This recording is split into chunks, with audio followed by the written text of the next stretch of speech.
Hello guys! Hello! Welcome dito sa aking channel, Kapalaran 888. Welcome.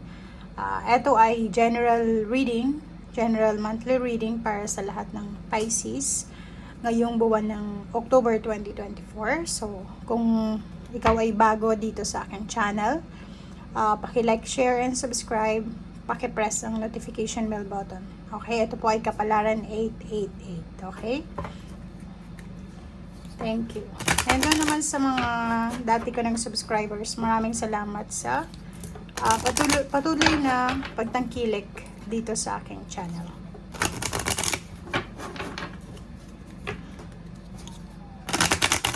Okay, Pisces. Alamin natin kung ano ang posibleng mangyari this month of October 2024.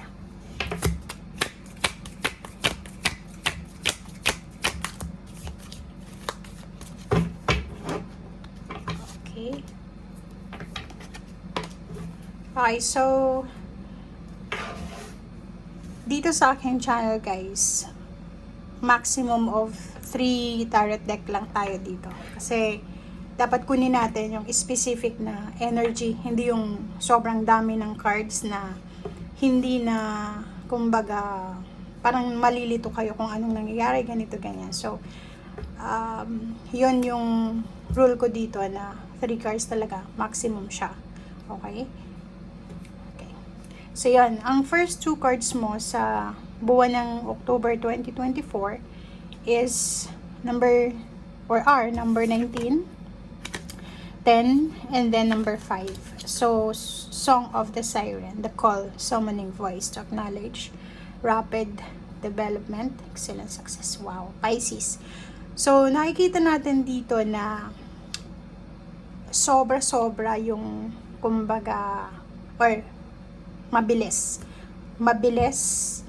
yung progress, yung development ng kung ano man tong ginagawa mo sa ngayon. So, if ever nanonood ka sa ngayon, tapos may ginagawa ka sa ngayon, Pisces, na starting over or renewal, it's either renewal of contract, of relationship, or yung parang na-delay siya or nahang, and then ngayon yung panahon para ituloy mo siya. So, parang sinasabi sa'yo dito na sobra-sobra yung blessings na paparating sa'yo. And then, mabilis na parang, alam mo yung chariot na energy. Diba? Yung chariot na energy.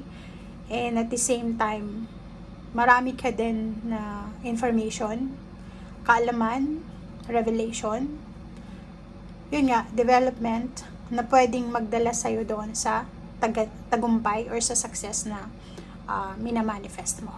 Okay? So, if ever man, mayroon sa inyo dyan na marami kayong plano sa buhay, pero feeling nyo, hindi pa ito yung tamang oras, or feeling nyo, hindi ito yung tamang panahon, sinasabi ng bara sa'yo dito, no, the call na siya. So, ibig sabihin, ito yung tamang panahon, kung saan ka mang lugar, papuntang direksyon, yan yung tamang direksyon.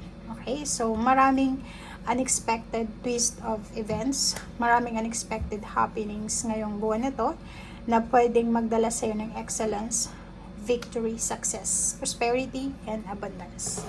Okay. Thank you. Okay. Pisces.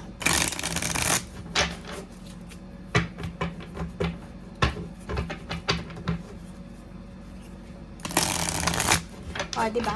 So, nakikita natin dito na maraming balita, maraming mabibilis na balita, yung parang ala kidlat na information, progress, growth, na pwedeng mangyari sa'yo.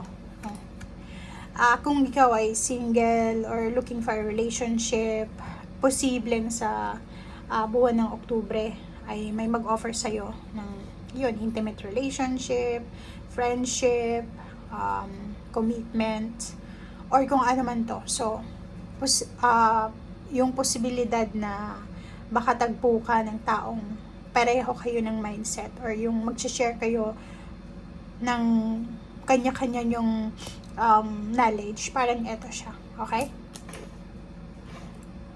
Okay, next is, wow. So, yun. So, sa buwan ng October, walang masyadong gulo. Kasi, kung makikita mo dito, dalawa yung cups na lumabas na sinasabi na magiging sobrang kalmado. Okay? Or if ever man, makaranas ka ng, or ngayon, medyo stress ka, nagkaka-anxiety ka, or kung ano pa man, sinasabi ng baraha, kumalma ka. Okay? Kailangan mong kalmahin ang iyong emosyon, kailangan mong kalmahin ang iyong isip, okay? Kasi ikaw lang yung makakapagpakalma niyan sa sarili mo, okay? So, dito naman sa King of Cups, pwedeng, like example, kasi water sign energy to, it's either binata ka, may asawa, or byuda, galing sa broken relationship, hiwalay, nakikita natin yung possibility na pwedeng may mag-offer sa'yo ng stability, lalo na sa usaping relasyon. Ganun din. So, yun. Nakikita ko sa'yo dito na it's either may hinihintay ka or may naghihintay sa'yo. So, may hinihintay kang humingi ng tawad sa'yo, makipag-reconcile sa'yo, or pwedeng ikaw ay hinihintay ng taong ito para makipagbalikan sa kanya or makipag-reconcile. Wow. So, ang ganda. Punong-puno ng parang feminine energy itong month na to para sa'yo. So, ibig sabihin, maraming relationship, maraming new beginnings ang pwedeng magsimula, lalo na sa mga babaeng Pisces. Okay? So, dito, it's either may asawa ka, may anak, bago kang panganak, or pwedeng buntis ka pa lang sa ngayon. Nakikita natin na eto na yung right moment or right timing para isakatuparan mo na kung ano yung talagang gusto mo sa buhay mo or yung manifestation mo. Okay?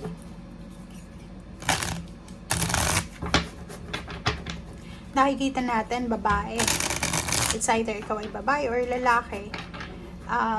Maraming issue from your past regarding sa kapwa mo babae, pwedeng boss, parents, siblings, in-laws, na posibleng maayos ito sa linggong ito, lalo na ngayon or the whole month ng October.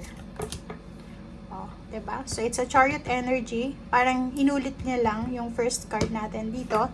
Na yun, sinasabi ng birahan na kung ano man tong ginagawa mo sa ngayon, ituloy mo lang. Okay? Kasi eto yung magdadala sa iyo ng confidence, willpower, victory, recognition, and success. So, ibig sabihin yan, may ginagawa kayo sa ngayon or may pinaplano kayo na gawin para sa future nyo or para sa improvement ng buhay nyo. Kaso lang, ay hindi mo alam kung saan ka magsisimula or ano yung direction na tatahakin mo. Yung sinasabi ng The Chariot na to, mabilis kasi to rapid development. Kung ano yung meron ka sa ngayon. Okay? Like kung nasa ang estado ka na ngayon, dun gamitin mo yon as stepping stone para makuha mo tong Chariot or yung movement or yung development. Yun lang. Yun ang kailangan mong gawin. Pero mag-iingat ka kasi maraming distraction. Okay? Mayroon sa inyo dito na siguro kung nagsisimula ka pa lang, like kung nagsisimula ka pa lang sa business mo, nagsisimula ka sa relationship mo or sa trabaho, sa career, parang madidistract ka sa paligid mo. Or pwedeng yung iba, dahil sa bilis ng pangyayari, medyo overwhelmed, medyo hindi niya matanggap, or yung iba naman, nababagalan sa progress. Okay? Ace of Water. Wow. This month, kailangan kang maging aware sa mga tao sa paligid mo, especially sa mga batang individual, kung may anak ka, may apo, pamangkin. Sinasabi ng Barasay dito na may mga pangangailangan sila emotionally na pwede mong maibigay. So, be careful, be aware sa mga relationship na mayroon ka sa ngayon. Okay?